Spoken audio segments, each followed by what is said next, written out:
What good, sports family and Jets fans? We have a breaking news in the Jets organization. This is a small breaking news.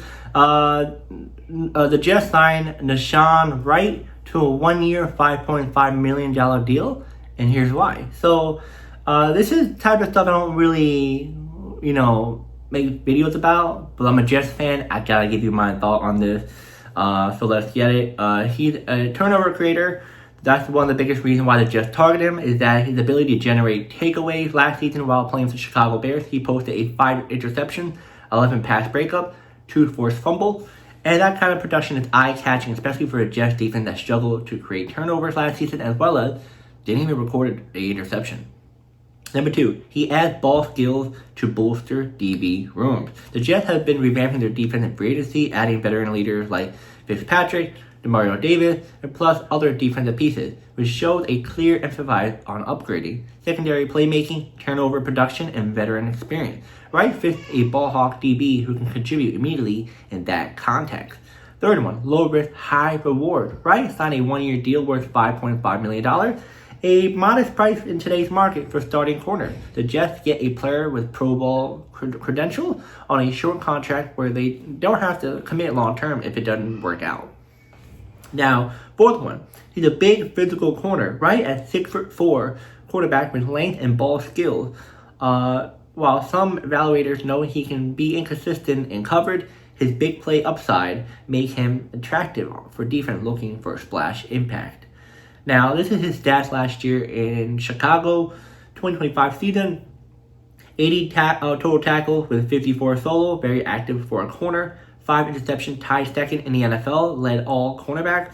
11 pass defended, solid pass breakup numbers, and 2 forced fumbles, and 3 fumble recoveries. Show knack for loose ball, and 1 pick six, 74 yards, big play scoring ability.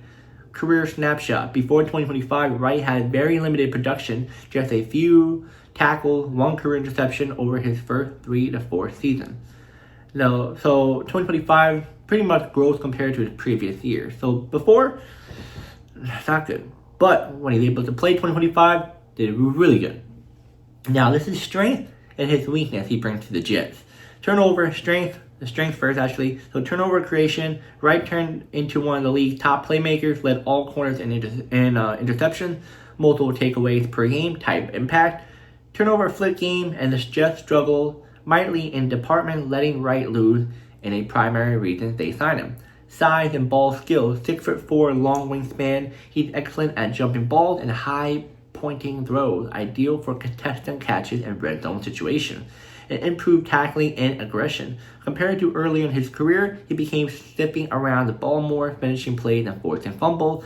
And last but not least, what he has done in the NFL. He earned NFC Defense Player of the Month honor and was named a Pro Bowl after his big season, indicator that his play matters. So now let's talk about his negative, weakness. Everybody has their weakness. Now, inconsistency in coverage. Multiple analysts warned that Wright's huge interception total might be luck boosted and not truly represent of steady coverage ability. He's been beat in coverage more than often than elite corners. Sub-advice metrics show allowed touchdowns and completion at concerning rate, which suggests he can be targeted and exploded.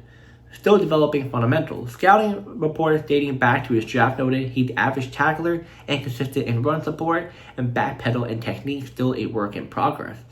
Even after 2025, many evaluators still see him as a boom or bust player, capable for splash plays, but still raw overall. Now, Violati, I pronounced it wrong. Interceptions can fluctuate year to year. Someone with one huge year isn't guaranteed to repeat. That's part of why his free agency deal was modest rather than a long mega contract. Coverage effectiveness. Report noted that he gave up multiple touchdowns and high completion rates when targeted. Major red flag for stability and coverage. So, pretty much the Jets, as you know, been horrible with defense, especially the corner. That's why they got rid of Sauce Gardner. He was bad.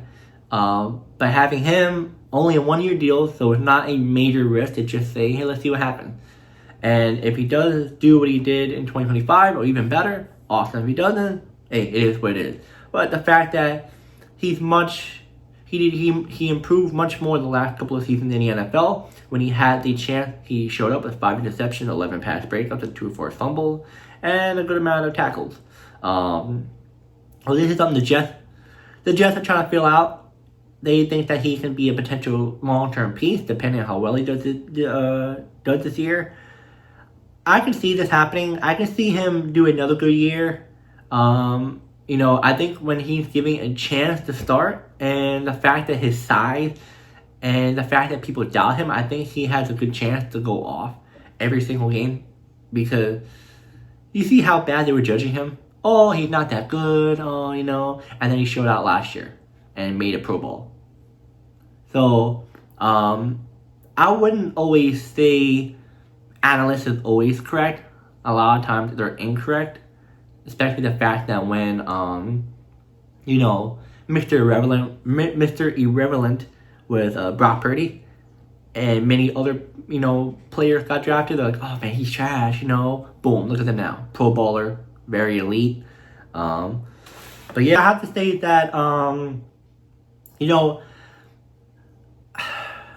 like how I feel about the Jets already, I'm just not sure what their mindset is. I think they're trying to tank, but trying to be competitive somewhat. Like, look like they're trying to be competitive, but not. But I'm going to tell you this for him. I feel like I like this signing because I think he has potential to even be a long-term Jet, but also the fact that, he has something. He didn't have a chance to start and play as much before, but now, since he played last year for the Bears for the whole season, he was pretty good. So, I'm not thinking more positive in this one because you can see something in him. And I see something. But yeah, guys, let me know in the comments. Do you like this? Do you not like this signing? Do you think the Jets should run after a different corner? I think it's fine, especially the fact that we're not trying to spend too much money right now. We're not trying to be competitive. So, there's not really a lot of really good corners out there that they can spend a lot, So, might as well, find Diamond in the rush and see if they come out amazing. But yeah, guys, I'll see you guys next video.